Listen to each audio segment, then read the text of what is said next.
네, 또 놀라운 제품이 하나 나왔습니다. 인공지능 스마트폰의 최초라고 할까요? 휴대폰 사용 방식을 바꾸는 갤럭시 24의 AI 기능들 여러 가지가 나왔는데, 자, 어떻게 이 기사 보셨습니까? 홍 교수님, 네. 어떻게 생각하세요?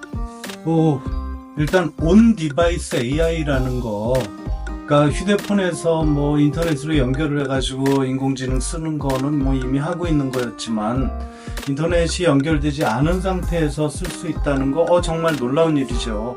저는 그 중에서도 아이폰도 준비는 하고 있다라고 이야기를 하지만 아이폰보다 한 발 앞서서 나갔다라는 거, 이거 아주 대단하다라고 생각합니다. 삼성이 해냈구나 라는 생각 일단 하고 시작을 합니다. 네, 우리 김프로님은? 네, 삼성이 놀지만 않았구나. 그래서 열심히 했다라는 생각을 많이 했고요. 일단은 애플보다도 선도적으로 말씀하셨듯이 시작을 했다라는 것은 일단 이 선두주자로서 더 업그레이드를 해나간다면은 이제 판매량 증가와 함께 우리 스마트폰을 주도해 나갈 수 있는 계기가 되지 않을까라고 생각을 해봅니다. 네, 이번 제품에서 중요한 건 뭐니 해도 AI 기능, 인공지능이라는 기능이 스마트폰에 들어갔다라고 하는 얘긴데요. 그 기종으로 보면 뭐 S24, S24 플러스, S24 울트라 뭐 이 세 가지로 나왔는데 여러 가지 기능 중에서 AI 기능들 아주 뭐 독보적인 기술들이 몇 개 있었어요. 그 중에 대표적인 기능이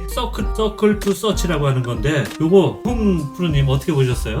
제가 아직 S24를 쓰지는 못하고 있는데, 왜냐하면 저는 S23 울트라를 쓰고 있는데 작년 모델이죠. 1년 만에 바꾸기는 좀 그런데, 다행스러운 거는 삼성전자가 발표하기를 상반기 중에 S23까지는 한 80%에서 90% 정도 S24에 비해서 인공지능 기능을 탑재해 주겠다라는 발표를 해서 저는 바꿀 생각보다는 그걸 기다리고 있습니다. 근데 그 중에 이제 서클 투 서치라고 하면 구글 렌즈에서 이미 경험해 봤는데 그것만 해도 굉장히 편했거든요. 그냥 카메라 켜가지고 갖다가 대고 물어보면 쉽게 뭐 알려주고 이런 것들이 있었는데, 그거를 이제 동그라미 치면 그게 뭐 문서가 됐든 현재 뭐 앱에 뭐가 됐든 아니면 카메라가 됐든 이거 엄청난 기능이다라고 생각이 들어요.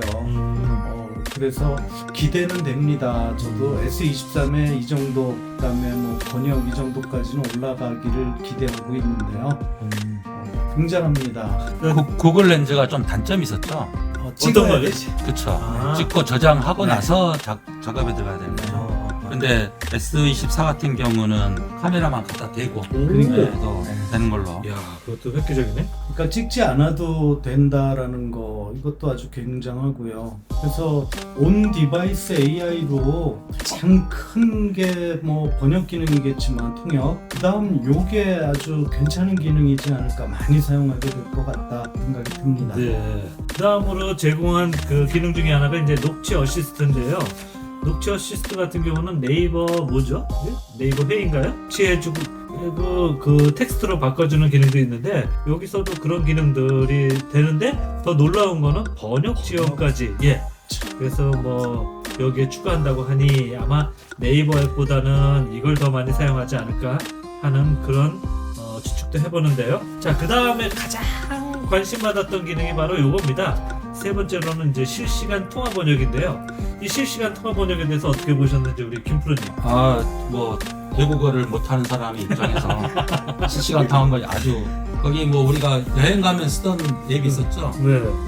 그렇죠. 뭐 구글도 있었고요. 저기 파파고 특히 이제 많이 썼던 것 같아요. 근데 뭐 그것보다도 훨씬 이제 더 능가한 기능을 가지고 있다니까 기대가 되는 것이 이제 실시간 통화 번역인데요.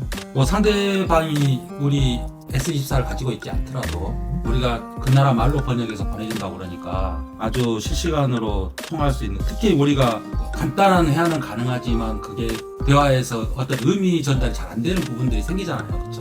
또는 못하거나 무슨 의미인지 잘 알아먹기 힘든 것들이 있었을 때 이 기능을 활용을 하면은 아주 대화에 순조롭게 될 것 같아요. 홍프로님은 이거 어떻게 좀 사용 내지는 이용하는 거 보셨어요? 네, 이용하는 건 봤는데 네. 간단한 정도의 문장 이거는 굉장히 번역을 잘하고 또 의미 전달도 그러니까 우리가 번역 툴을 잘못 쓰면 정말 엉뚱하게 번역하는 이런 것들이 꽤 있는데 반해서 비교적 잘 하고 있다 생각이 들어요. 근데 좀 길어진다든가 복잡한 이야기 이런 것들에는 아직은 조금 잘 안 되는 것들을 좀 봤어요. 그렇지만 뭐 여행자들에게는 정말 최상의 현재 쓸 수 있는 정말 최고의 통역 지원 기능이지 않을까 싶습니다. 그 통화를 하면서 전화를 할 때도 된다는 거. 되죠. 그러니까 이게 좋은 것 같아요. 네. 그러니까는 사람을 보면서 대화를 할 때 어느 정도 솔직하게 하면서 하는데 통화로 대화를 하는 게 쉽지가 맞아요. 않아요. 통화는 훨씬 더 네. 어렵죠. 저는 여기 기사에 나온 거 보면 인터넷 정말 외국 나가서도 이거 써야 되는데 인터넷이 연결이 안 돼가지고 번역을 못 쓰는 버벅버벅 되는 게 있었는데 지금 여기에 나온 기사를 보면 별도의 인터넷 연결이 필요 없이도 사용 가능하다. 이 폰만으로도 그렇죠. 이게 어떻게 보면 저는 더 획기적인 거 아닌가 생각되는데. 그렇죠. 그게 온디바이스 AI의 가장 큰 장점인 거고 지금까지는 유일하지요. 뭐 아이폰이 언제 탑재해서 나올지 모르겠지만 유럽도 상당히 뭐 거기 인터넷 환경이 우리나라 같이 좋지는 않거든요. 그렇죠. 그런 환경에서 잘 이용하겠습니다. 그렇죠. 네. 우리나라처럼 그냥 어디 가도 와이파이 되고 이러는 데 없죠. 요즘 인터넷 강국이라는 것도 많이 흔들리고 있는 것 같습니다. 지금. 자, 어쨌거나 서클 투 서치와 이 실시간 통화 번역 여기에 대해서는 굉장히 얘기하실 게 많은 것 같은데요. 자, 그 다음에 또 제공했던 기능 가운데 하나가 채팅 어시스트라고 하는 기능이에요. 그래서 뭐 갤럭시 폰 쓰는 사람들이 지보드라는 걸 많이 쓰나 봅니다. 근데 그런 것들보다는 채팅할 때 여러 가지 도움을 주는 기능이 있다고 하니까 이것도 한번 기대해 볼 만한 기능이고요. 혹시 우리 김프로님 채팅 어시스트에 대해서 하실 말씀 있나요? 이게 이제 우리가 이메일 같이 이제 문자 기반으로 대화를 할 때도 좋다고 하다고 들었어요. 그래서 이 이메일을 쓸 때 상대방에 맞춰서 더 전문적으로 보이고 싶다면 전문적으로 보이게 해주고 그런데 뭐 격이 없이 대화하는 사이에는 또 격이 없는 말투로 바꿔주고 이렇게 재밌게 작성도 할 수 있다고 해요. 그래서 아예 또 이제 그 사람이 쓴 문서를 아예 처음부터 다 바꿔서 문서를 다시 만들어주는 기능도 가지고 있다고 합니다. 네. 무려 이제 35개 언어로 번역이 가능하다고. 그러니까 문서나 웹을 뭐 요약해 주는 거는 요즘 뭐 챗GPT부터 코파일럿 뭐 굉장히 다양하게 많이 하고 있는데 한해서 간단하게 이거를 인터넷 연결 없이 할 수 있다라는 거 이것도 대단한 일이죠. 네. 그다음에 이제 5번째 기능으로는 또 강화된 사진 편집이 있었습니다. 이미 제가 알기로도 삼성 휴대폰이 이미지 관련한 어떤 편집 기능으로 굉장히 유명했는데 여기에 대한 어떤 기능들이 많이 나왔나 봐요. 홍프로님 여기에 대해서 어떻게 보셨어요? 그러니까 사진이나 동영상 촬영 기능은 아이폰, 그리고 편집 기능은 삼성, 그리고 잠시 뭐 지금은 없어졌지만 LG가 또 촬영에서는 더 낫다 이런 이야기가 있었는데 사실은 사진이라는 게 그냥 찍고 마는 것 이러면 큰 의미가 없을 수 있는데 요즘은 사진을 가지고 재밌게 여러 가지 많이 편집을 하죠. 그런 면에서 봤을 때 이것도 저는 뭐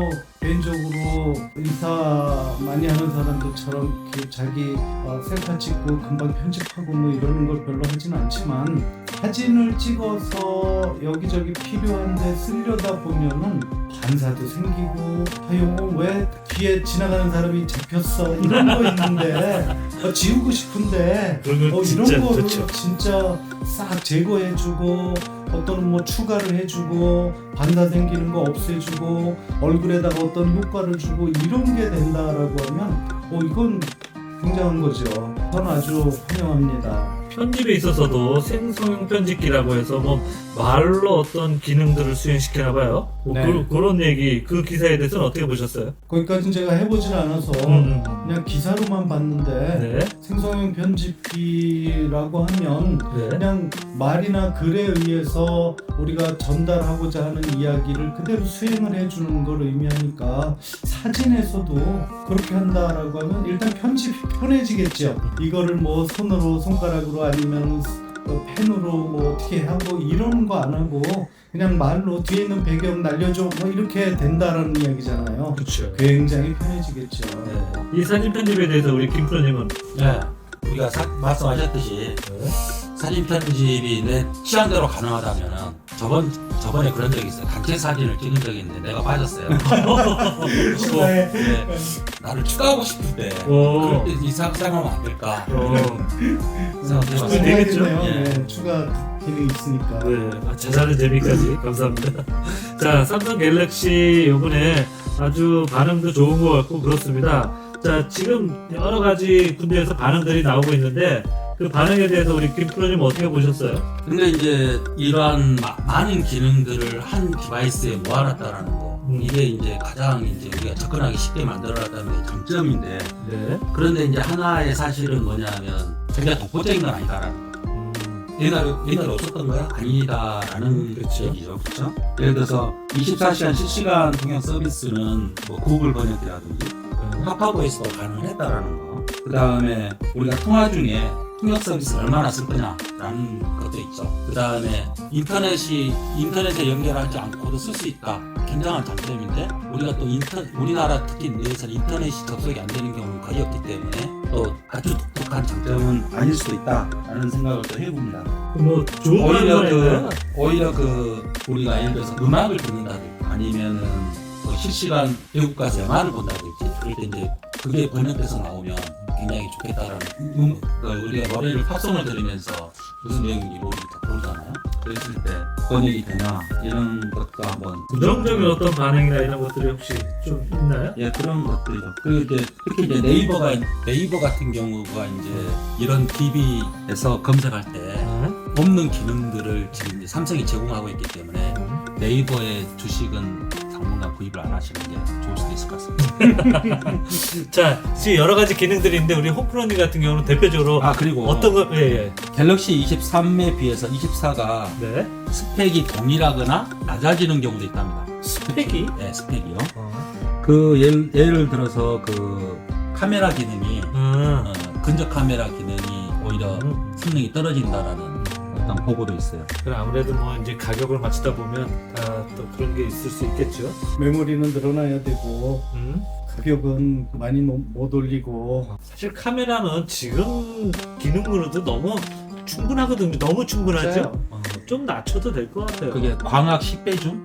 이게 23에서는 광학 10배 줌인데 광학 5배 줌으로 줄었더라. 사실 일반인들이 그렇게 뭐 그 높은 해상도 뭐 이렇게까지 실감 못 하거든요. 자, 우리 홈프로님께서는 여러 가지 기능 중에서 가장 많이 사용할 것 같은 기능은 어떤 거세요? 일단 뭐 해외 여행을 한다면 실시간 통역 어플을 가장 많이 쓸 것 같고요. 그다음에 아까 말씀드린 서클 투 서치 그거는 우리가 보통 지나다니면서 그거를 뭔가 봤을 때 요즘은 뭐 간판만 찍어도 그게 어디에 무슨 가게 이렇게 알려주는데 그런 것들을 궁금한 거 그냥 카메라 대고 동그라미 그리면 다 나온다. 이거 굉장히 많이 쓰게 될 것 같아요. 자, 우리 이번에 그 삼성에서 내놓은 그 S24 시리즈 우리 성공할 것 같은지 어떤지 우리 김프로님의 예상은? 성공해야 됩니다. 해야 되고요. 네. 혹시 삼성 뭐 되세요? 아니요. 아닌데 애플이 너무 장악하고 있다. 특히 이제 학교에서 대학생들을 만나보면은 거의 90%가 여학생들 같은 게 애플이에요. 그래서 갤럭시가 아저씨폰이라고 하는데 아재폰. 예, 아재폰이라고 하죠. 그래서 그 이미지를 탈피할 수 있는 계기가 돼서 우리나라 산업 발전에 좀 이바지를 했으면. 뭐 기능도 인공 AI 기능이니까 아무래도 그런 기회가 되겠죠. 우리 홈프로님 어떻게 예상하세요? 일단 애플이 2024년에 출하량이 줄어들 걸로 예측을 해요. 그 이유는 부품 주문을 줄였다니까. 결국 부품을 전 세계에서 주문을 해서 조립을 해야 되는데 부품 주문을 줄인다는 얘기는 출하량을 줄인다는 얘기죠. 최대 15% 정도 재고가 많이 쌓였다는. 줄일 거라고 아이폰 15가 잘 안 팔렸어요. 예상을 하죠. 중국의 영향이 가장 크겠죠. 중국에서 못 사니까. 그런데 반면에 삼성은 10% 정도 출하량을 상향 조정한대요. 지금 이 수치는 어디서 나온 겁니까? 이거는 코파일럿한테 네.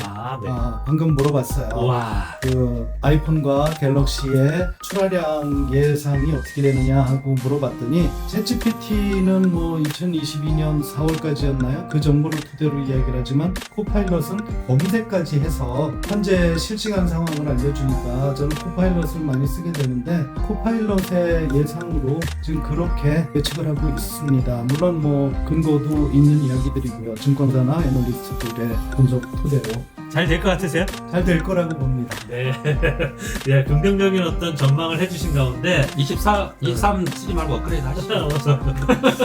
아직 위약금을 많이 물어야 돼서 저는 업그레이드를 기다리고 있습니다. 근데 우리 아들놈 쓰는 거 보니까 서클 투 서치 이걸 많이. 오, 그 기능. 네. 어차피 지금 산지 뭐 한 달밖에 안 됐고 네. 뭐 실시간 통화할 일이 있었겠어요, 그죠? 톡 번역할 필요가. 자, 삼성이 사실 작년에 반도체로 재미 많이 못 봤거든요.